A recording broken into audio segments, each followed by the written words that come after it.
All right. So my previous review was about Barbie. This one is about Oppenheimer. I don't think it would be any surprise to say that I was much more excited about this film than Barbie. I'm a big Christopher Nolan fan. I love him. I have a lot of respect for him. I think myself and so many people see him as like one of the last like I want to say like true filmmakers working on that kind of a budget where it's like an original idea. It's not like a Marvel movie. It's very rare to have movies in that vein, and I think because we've been beaten over the head in the last few years with sequels and endless franchises, it's so nice to see so much attention on this film and Barbie just as like a return to singular films, big tentpole event things. Like it's very refreshing, and it kind of feels like if cinema keeps going that way, that it'll be healing, because that shit's so much more fascinating. I mean, think as if Titanic had never come out. Would you rather go see Ant-Man 5 or would you go see Titanic? Like that's the kind of position we're at right now. And so here is Oppenheimer, and I went in with honestly, like I don't even know what I was expecting. I watched a few of the trailers, but I almost thought I would be incredibly bored by the film. Just because it's like, okay, this isn't going to have a lot of action. It's going to be a character piece.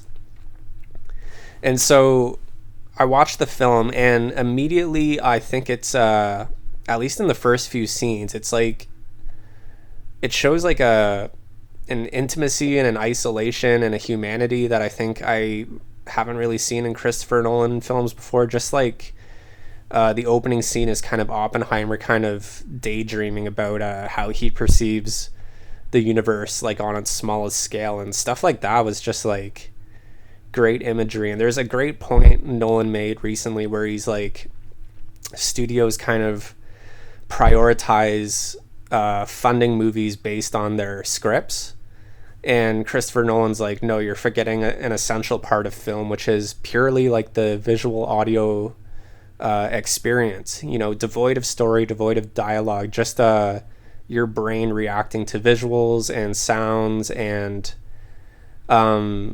he is someone who does not need to kind of impress producers with that skill. It's like they know that he's a master of his craft. And it is interesting how most people have to get the movie made based off the script and not based off their intuition when it comes to this medium, which is not words on a paper. It is literally, sound and video on a screen.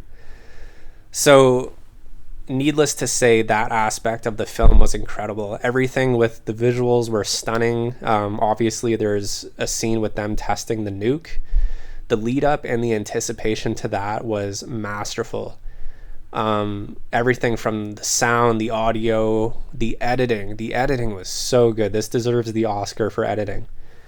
Absolutely incredible. Cillian or Killian Murphy, however you say his name, I'm a big fan of that actor. I've loved him since like 28 Days Later. He does great in everything. Obviously I really liked him in like Peaky Blinders. He is the man. He is such a good fucking actor. And yeah, everyone else in this movie does such a great job. It kind of becomes comical with the amount of celebrities that are in this. It reminds me of The Thin Red Line, how new celebrities just keep popping up one after another. It's like, oh my god, there's Brad Pitt. Oh my god, there's George Clooney. Like, you know what I mean? Like, it's kind of like that. Just everyone's here. And it kind of detracts from the experience, but, luckily it's like, I guess it kind of tones down around 75% way through the movie.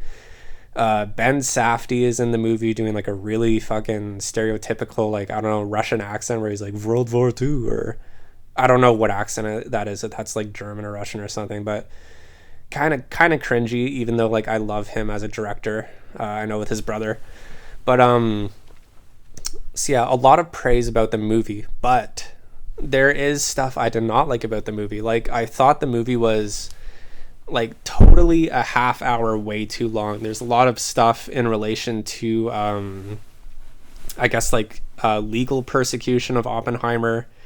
And the cringiest thing I think is like the whole obsession with people being communist back then.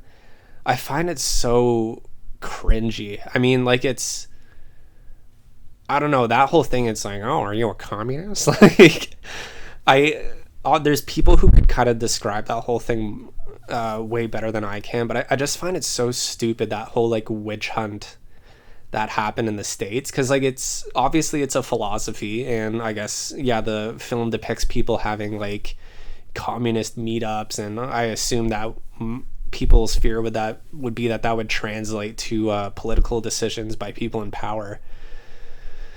But it's just so cringy because like I don't know. Anyways, that's one thing I thought was kind of like meandering. And Christopher Nolan, as good as he is, he has a style that I thought was pushed to the extreme in this film for about 90% of it, where it felt exhausting. And that style was that his films kind of sometimes feel like very prolonged trailers, where it's just endless talking, endless music, and people just endlessly moving through locations, meeting people, talking. Sometimes different locations are just one sentence, and these scenes are so quick. There's not establishing shots or anything. There's not time to breathe. It's all very quick. Go, go, go, go, go. And so it feels like in some aspects, like just a movie length trailer. And like I think that can be exemplified in scenes like Inception, where it's kind of them like discussing, like I don't know, like the science of dreams and like what they do. It kind of reminds me of that scene, except like a whole movie. And it's kind of exhausting. There's only like 2 or 3 scenes in the film, being the opening, the nuke test scene, and some of the, honestly, maybe just those 2 scenes where things kind of are allowed to slow down. Just fucking slow down. I mean, where it actually feels like a film that isn't trying to cut itself down from 5 hours. And the film needed more of that. There's just too goddamn much fucking talking. But I mean, as you've seen, like I was praising the shit out of this movie before. So I'd be curious what you think about the talking, like people who have seen this movie. It wasn't too much of an issue just because I know that's his style, but it's like, it's just so goddamn exhausting. And Christopher Nolan wrote the movie, so I don't think he really had anyone to reel him in. And like, who am I to complain? Like, I mean, there's so much about this movie that is pinnacle cinema type shit that we don't get enough of. So I can't hold that against the movie so much in the grand scheme of how impressive it is. So yeah, I don't know. This in contrast with Barbie, obviously it is a great, I love the whole meme and funniness of like these 2 movies being tied together. I think it's hilarious and awesome, and it's great because it's these 2 movies that, like I said, aren't part of like franchises that are just endlessly fucking going on. They're new breaths of fresh air. Both good movies, but because of the flaws with Oppenheimer, from an entertainment standpoint, I almost can't say if I like this more than Barbie, and vice versa, which is so surprising. As a film, as a temple of the fucking medium, you going to the theater to see film do what it does fucking best in terms of a visual audio experience, this tops Barbie. Alone with that nuke scene tops many things you'll ever see. If you see this in IMAX, it is truly an immersive experience in moments like that. So as a cinema film, this is better than Barbie. As a fun popcorn movie, I think Barbie might have an edge. Both are great films. I can't wait to see what Christopher Nolan does best. Obviously, I'm more interested in his portfolio than Greta Gerwig. Just because he works on such a scale and he's always pushing things to the limit. So yeah, that's kind of all I had to say about Oppenheimer.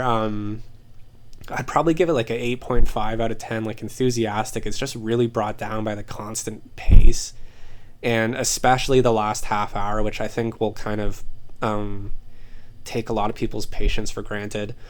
But yeah, let me know what you think, and if you enjoyed these reviews, like and subscribe. And I highly recommend you watch both films, hopefully with a significant other, person of the opposite sex, just to kind of, because it's so weird. These two movies, in very binary terms, are a purely feminine movie and a very masculine movie.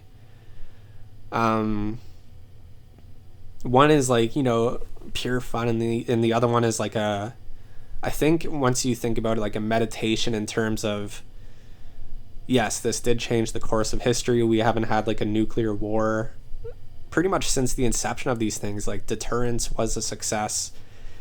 It's a lot to think about, whereas maybe Barbie is more of a stereotypical like fun movie, but both were just excellent. So that's pretty much all I have to say about it, and I hope you enjoyed these.